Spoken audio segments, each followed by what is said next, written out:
बिल्कुल, लेकिन हमारे वरिष्ठ सहयोगी विकास चंद्रा इस वक्त कन्याकुमारी में मौजूद हैं। अब तक प्रधानमंत्री के साधना को कवर कर रहे थे। विकास जी, भारतीय जनता पार्टी का असेसमेंट क्या है इन 7 चरणों के चुनाव के बाद?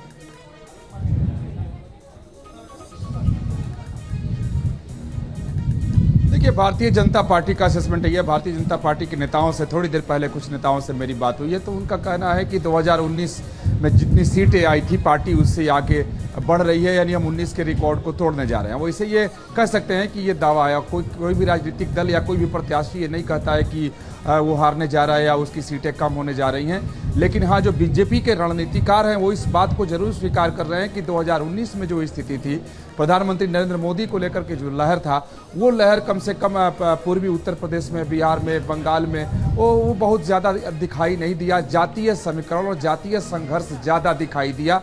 इस बार लोग जातीय समीकरण पर बात करते आए, रोजगार मुद्दा बना इस बार, इस पर लोग बात करते नजर आए। यानी बेरोजगारी को लेकर लोगों में बड़ी गंभीरता थी और लोग चुनाव के दरमियान इस पर बात कर रहे थे। अब ये बीजेपी के लोग स्वीकार रहे हैं कि हाँ, रोजगार के मुद्दे को लेकर के लोगों ने वोट किया है और जातीय समीकरण की बात अब बीजेपी स्वीकार रही है। आप देखें, जब भी चुनाव होता है, ठीक है कि घोषणा पत्र और संकल्प पत्र आते हैं, लेकिन अंततः सारी पार्टियां, इसमें किसी को भी क्लीन चिट देने के लायक नहीं है।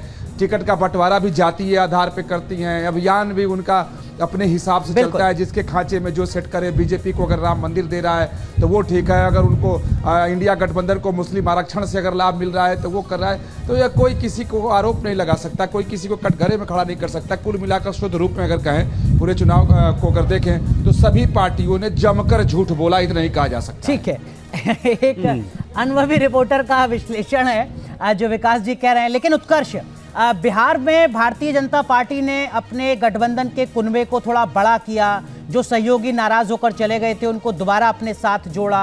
भारतीय जनता पार्टी के लिए बिहार का चुनाव इस बार किस तरीके का है, खासकर तब जबकि नीतीश कुमार की क्रेडिबिलिटी पर सवाल है कि आज वहां हैं, कल कहां होंगे। और दूसरी तरफ आरजेडी के सामने किस तरीके की दिक्कतें हैं? क्या परिवारवाद का जो टैग लगा हुआ है उससे कुछ मुश्किलें बढ़ी?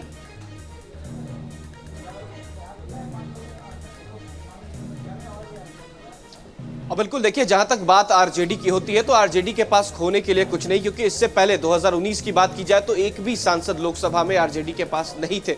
वहीं अगर दूसरी तरफ बीजेपी के फैक्टर की बात की जाए तो बीजेपी जरूर नीतीश कुमार के साथ है इस बार, लेकिन नीतीश कुमार के साथ आना कहीं ना कहीं बीजेपी के लिए एक बड़ी परेशानी का सबक जरूर नजर आ रहा है। देखिए, इससे पिछले बार 40 में से 39 सीटें जो है वो एनडीए गठबंधन के पास थी, लेकिन इस बार करीब 5 सीटें जो है वो खिसकती हुई नजर आ रही है, जिसमें सबसे ज्यादा जेडीयू, उसके बाद बीजेपी की सीटें हैं। देखिए, कई 5 सीटों में अगर बात की जाए तो 3 सीटें 7वें चरण में ही वहां पर मतदान हो रहा है, जहानाबाद, काराकाट, इसके अलावा बात किया जाए बक्सर। ये 3 ऐसी सीटें हैं जहां पर सबसे ज्यादा परेशानी जो है वो बीजेपी और एनडीए गठबंधन को होने वाला है। देखिए, 40 सीटों को लेकर जो बिहार लगातार सवाल खड़ा करता है, जहां पर प्रधानमंत्री ने 400 पार की बात तो की थी, लेकिन उस 400 पार में 40 सीटें जो है वो बिहार की भी थी। लेकिन अब जो तस्वीरें नजर आ रही हैं, कहीं ना कहीं एनडीए को एक बड़ी परेशानी जरूर होगी।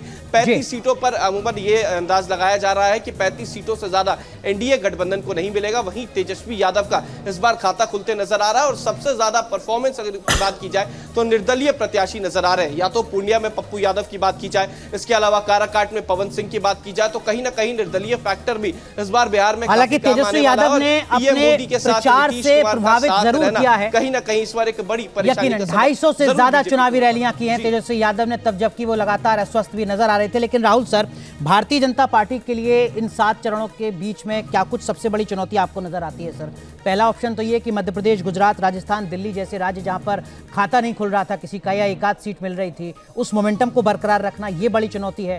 वेस्ट बंगाल जैसे बड़े राज्यों में अपनी प्रदर्शन को और ज्यादा बेहतर करना, या बिहार और महाराष्ट्र में जिसका जिक्र भी उत्कर्ष कर रहे हैं, वहां गठबंधन की जो मुश्किलें हैं उनको साध पाना। देखिए, 2 चुनौतियां हैं, जैसे आपने खुद ही बताया कि एक तो जहां जहां वो लगभग बिल्कुल पूर्णता सिचुएशन की उस पर है, उसको बनाए रखना, उस स्तर को बनाए रखना, और उसमें कई राज्य हैं और गिनाने की ज़रूरत नहीं है। दूसरा, उस अपने प्रभाव क्षेत्र का और सीटों का विस्तार करना। तो विस्तार के लिए उसके पास पश्चिम में तो पूरा ही है, पूर्व और दक्षिण यही बचते हैं।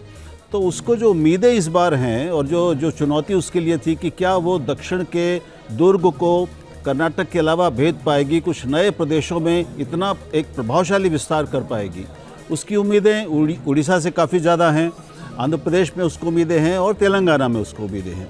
तमिलनाडु और केरल में मैं नहीं समझता कि कोई ज़्यादा फ़ायदा होने की उसको भी आशा है। कर्नाटक एक समस्या और चुनौती है बीजेपी के लिए कि वहाँ पर वो अपनी बढ़त को और अपनी अच्छी संख्या को बनाए रखे, ये उसके लिए वहाँ उसको कड़ी चुनौती मिल रही है।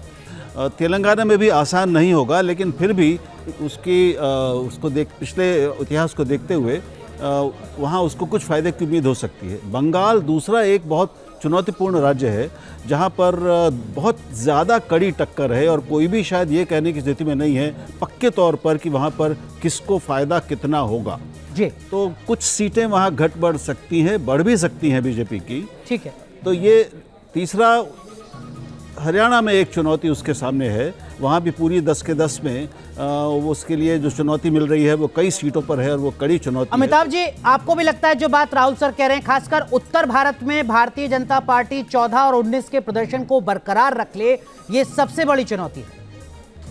अनुराग जी, मैं राहुल जी की बात से सहमत हूँ कि जब कोई भी व्यक्ति या कोई भी संस्था या पार्टी अपने सबसे सर्वश्रेष्ठ प्रदर्शन किसी क्षेत्र में करती है तो उसके बाद उसमें स्कोप इम्प्रूवमेंट का, उसके बड़ी बेहतरी का नहीं होता है, तो उसको मेंटेन करने का होता है। बिल्कुल ये सही बात है, तो फैक्ट। लेकिन मैं ये मान रहा हूँ कि जो ये रिटेंशन है, वो रिटेंशन जो भारतीय जनता पार्टी के लिए है वो इसलिए आसान है क्योंकि जैसा मैंने अपनी चर्चा की शुरुआत में कहा कि एक बहुत ही स्पष्ट महिलाओं के बीच में उत्साह मैंने देखा। स्वयं जब मैं गया बाहर तो मैंने देखा, और आप लोगों को भी, आप लोग बहुत ही प्रखर पत्रकार है, आपको भी पता होगा, तो महिलाओं में एक रूपता है पूरे देश भर में। इसके अलावा मैं ये मानता हूँ कि बंगाल में और आंध्र प्रदेश में ये दो ऐसे राज्य हैं जो एक तरीके से डार्क सीट है, जहाँ पर की डार्क हॉर्सेज हैं,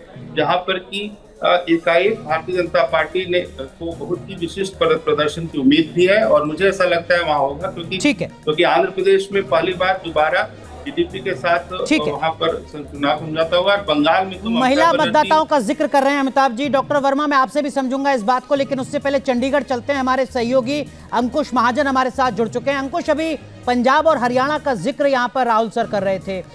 भारतीय जनता पार्टी के लिए किस तरीके की जमीन है खासकर पंजाब और हरियाणा में, और कांग्रेस या आम आदमी पार्टी अपर हैंड पर कौन नजर आ रहा है? अलग अलग चुनाव लड़ रहे हैं।